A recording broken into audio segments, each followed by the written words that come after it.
Welcome to Literary LOLZ, where we discuss literature in the frankest, crudest, rudest way possible.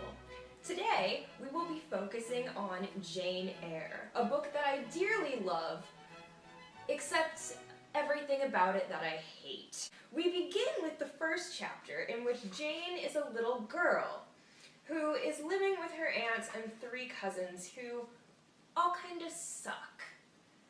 Very, very much. They basically treat her like shit for no reason except that she's not their blood relative and they don't like her. Also, Jane's parents are dead! One of her cousins mocks her and baits her basically into throwing a tantrum. So they put her into the Red Room, which is a creepy room in which her uncle died, and everything in it is red. This is probably one of the most random, weird scenes in the entire book, because Jane is just chillin' randomly in this room, and she swears that there is some sort of creepy ghost in there. Spooky, scary skeletons. Why this scene is in the book?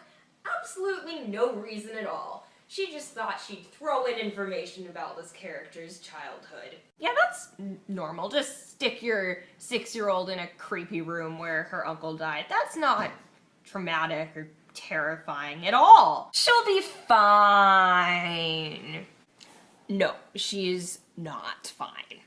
Trust me. Shortly after this traumatic Red Room incident, Jane's aunt decides that it's a good idea to send her away to a small, all-girls school because she's just sick of her stupid face. For the most part, it's a pretty great school. Except the food's really shitty, and they only have this one big room where they study, and they all just sit in circles on the floor and move around, and it's really small, and they all sleep in one big room, and it's so small they all have to share beds, and that's how they all get super sick.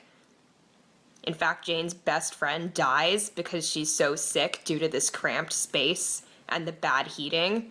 But you know, for the most part, it's a pretty good school. And then, in fact, when Jane's only 16, she becomes a teacher there. Until she's 18 and decides, you know what? Fuck this place. I'm gonna teach somewhere else, where there isn't mold on the walls, and people aren't dying all the time. She went to work for some dude named Mr. Rochester, who she knew nothing about. She was hired by his maid, Miss Fairfax, as a governess to look after their daughter Adele. Basically, a governess is just a fancy name for a babysitter who also teaches your kid and has to live with them all day, which was quite the strain on poor Jane. A few months into her job, Jane goes to mail a letter. On her way to the post office, she comes across some dumbass whose horse has bucked him off. And because Jane is a nice person, she's like, yo, do you need help? And he's like, no, I'm too manly and stubborn to have help, but, where do you live? And she's like, oh, I live in Thornfield Hall. And he's like, really? So, have you met Mr. Rochester? She's like, nah. He's like, alright, good to know, so I'm just gonna be on my injured way, and I'll see you later. Peace. Jane goes to mail her letter, and when she gets back to Thornfield Hall, lo and behold, that random dude is sitting in a chair. And she's like, the fuck? And he goes, yeah, surprise! I'm Mr. Rochester, I totally just fucked with you. Hi. And she's like, what? Who is this weird dude who tricks people like that? And anyway, they start talking, and I think the funniest part is she's sort of checking him out, like looking at his face because she's really weirded out by him. And he goes, do you find me handsome, Jane? And just without even pausing, she's like, nah. And he's like, what? And she goes, no, I just really don't find you attractive. So after Jane meets Mr. Rochester, more things happen. But the most important thing that happens is one random day, the house catches on fire. And Jane's like, the fuck? Why is the house on fire? And so she quickly runs to Mr. Rochester and saves his ass from burning, because it's particularly his room that's on fire. And he's like, oh, Jane, that was so kind of you to save my ass. And she's like, no problem. It's at this point in the story that we begin to see how much Mr. Rochester is a giant fuck whistle. At this point, Jane has kind of fallen in love with him for literally no reason at all. But Point is, she's in love with him. And Mr. Rochester's like, you know what I'm gonna do? I'm gonna throw a big party with a lot of people. And Jane, as a super introverted person, is like, shit, my favorite. So, all his people get there, and one of them is Miss Ingram, who's a little bit older than Jane and much hotter.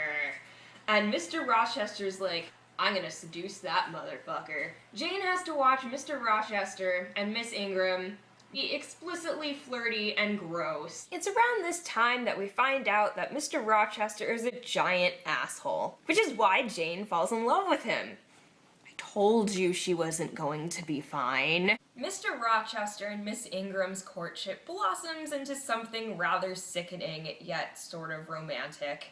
And it just breaks Jane's heart because she's in love with this motherfucker for whatever reason. And Mr. Rochester just milks it for all it's worth. He tells Jane and literally everyone else that he's gonna marry Miss Ingram. And he makes all these lavish wedding preparations, buys fucking beautiful carriages and all these fancy wedding garments and whatever. And at the last minute, Jane and Mr. Rochester are walking in the garden talking about this super great marriage. And Jane's like, wow, I'm so glad you're marrying Miss Ingram. That's so great. And Mr. Rochester's like, yep, isn't it great? It's just fabulous. Oh, by the way, I'm not marrying her. I'm actually marrying you. And any normal person in that situation would be like, wow, fuck you very much. That wasn't very nice to trick me. But no, Jane is like, oh, Mr. Rochester, you really had me going. That's so romantic. Let's get married. This is a super joyous time for Jane and Mr. Rochester. They're going to get married and everything is perfect. Except it's completely not. Because due to a bunch of events, Jane finds out that Mr. Rochester is already married to that crazy woman who Jane thought was a ghost. She's actually a psycho person who Mr. Rochester has locked in his attic because he married her once and completely regrets it, but is too much of a pussy to divorce her. And Jane is like, wow, this is completely not what I planned. I am noping out of here. So she just packs a bag and completely runs away from Thornfield Hall, planning to never look back.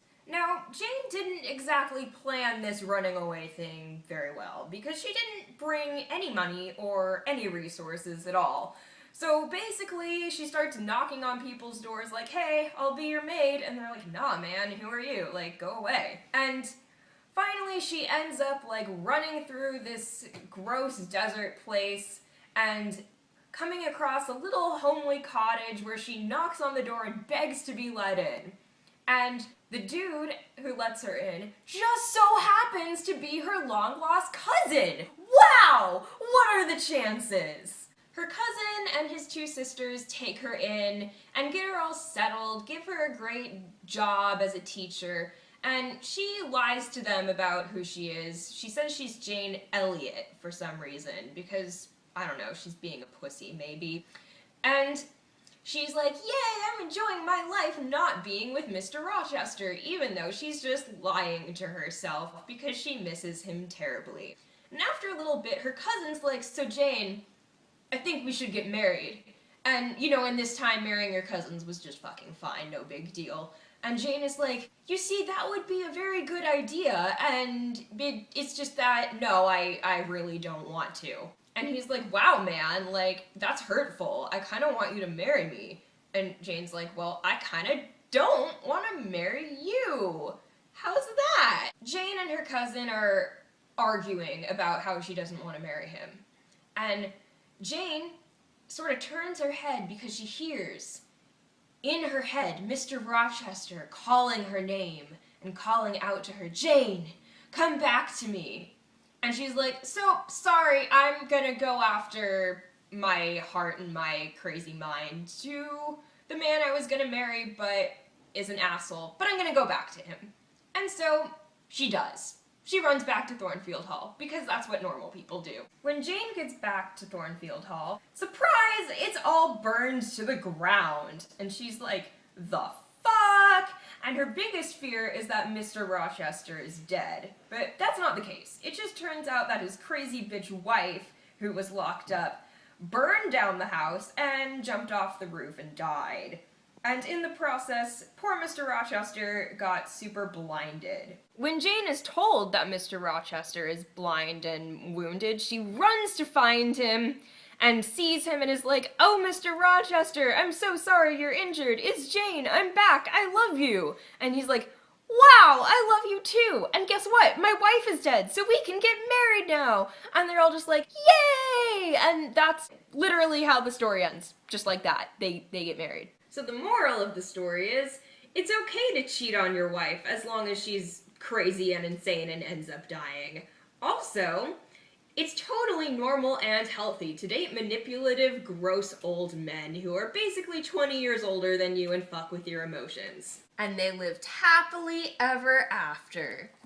The end. What do you think about this, Venus?